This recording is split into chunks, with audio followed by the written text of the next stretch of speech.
नाज़रीन, अवामी न्यूज़ में ख़बरनि जो सिलसिलो जारी है। इन वक्त असीं तव्हांखे खिप्रो में ख़बर ॾींदा हलूं त खिप्रो में 12 रबी अवल आका हज़रत मोहम्मद मुस्तफ़ा सल्लल्लाहु अलैहि वसल्लम जे आमद जे सिलसिले में खिप्रो शहर के कुंवार जीअं सिंगारण जो कम वॾे जोश ऐं जज़्बे सां जारी है। खिप्रो शहर में मीरपुर ख़ास, सांगड़ रोड, हथुंगो रोड ऐं सिंजी रोड जे पासनि खां झंडा लगाया ऐं मुख़्तलिफ़ रोडनि ते स्टॉल पिणु लगाया विया। अल्हम्दुलिल्लाह, ही तो पूरे आलम इस्लाम में तमाम जोश जज़्बे से हुज़ूर अलैहिस्सलातु वस्सलाम जो जश्न ईद मिलाद नबी मल्हायो वेंदो आहे।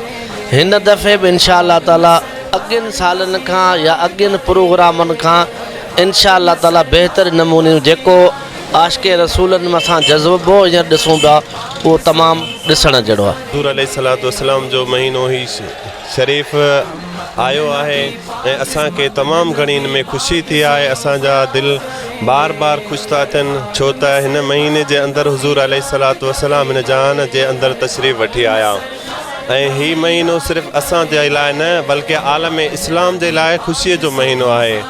ऐं अल्हम्दुलिल्लाह हिन खिपरे शहर जे अंदरि तमामु कई अहिड़ा बि दुकान आहिनि जिन ते स्टॉल सजनि था, असां उन्हनि तां ख़रीदारी कयूं था।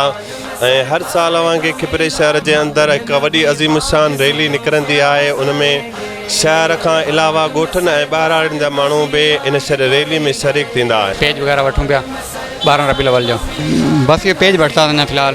जी हाँ, तमामु ख़ुशी सां मल्हाईंदा आहियूं, जाम ख़ुशि थींदा, ॿार जाम ख़ुशि थींदा आहिनि, घर भर बि सजाया आहिनि, लाइटूं वग़ैरह हर शइ सां। झंडा बंडा ॿियो बेज वरिता आहिनि,